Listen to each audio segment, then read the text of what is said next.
Why are we in New Street, Phil?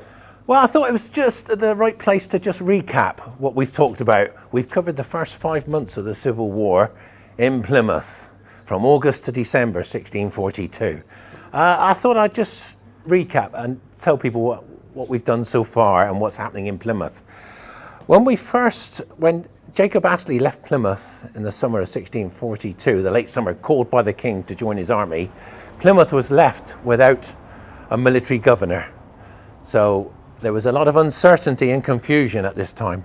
So the council, the mayor and the council, got together with displaced royalists who came to Plymouth and decided to declare for Parliament, like Exeter and many of the Devon towns. So they declared for Parliament.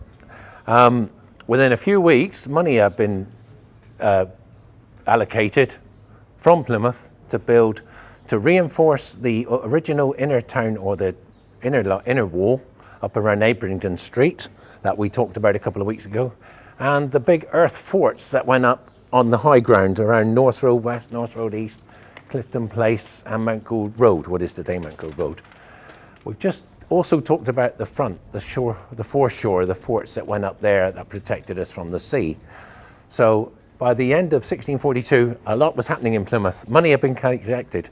There were forts going up north of Plymouth. The inner line was being strengthened. Drake's Island was garrisoned by Sir Alexander Carew.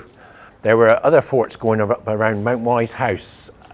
Supplies were brought in, troops were brought in, troops were raised, horses were brought in, supplies from the South Hams and north of Plymouth were brought in. There was early skirmishing over at Millbrook, between Millbrook and Mernedgecombe. There was skirmishing over there. That was the early fighting.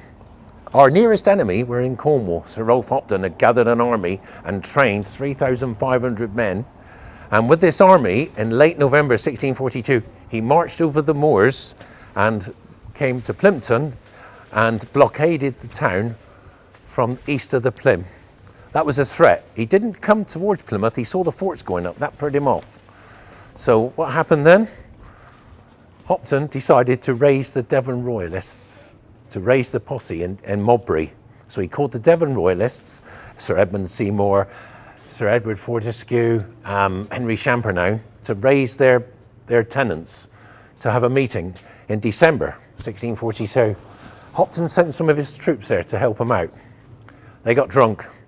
Plymouth, although defensive, decided to make an attack. So they took 300 cavalry north of Plymouth under Colonel William Ruthven, the new governor of Plymouth. He raided Modbury from the north and destroyed this assembly.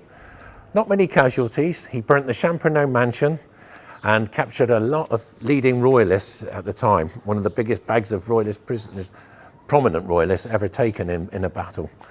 It was more of a raid than a battle. It was over in minutes, and then he came back. Hopton decided to break the siege and go to Exeter. So at the end of 1642, Plymouth felt quite safe and confident. Thank you once again. That's right, Steve.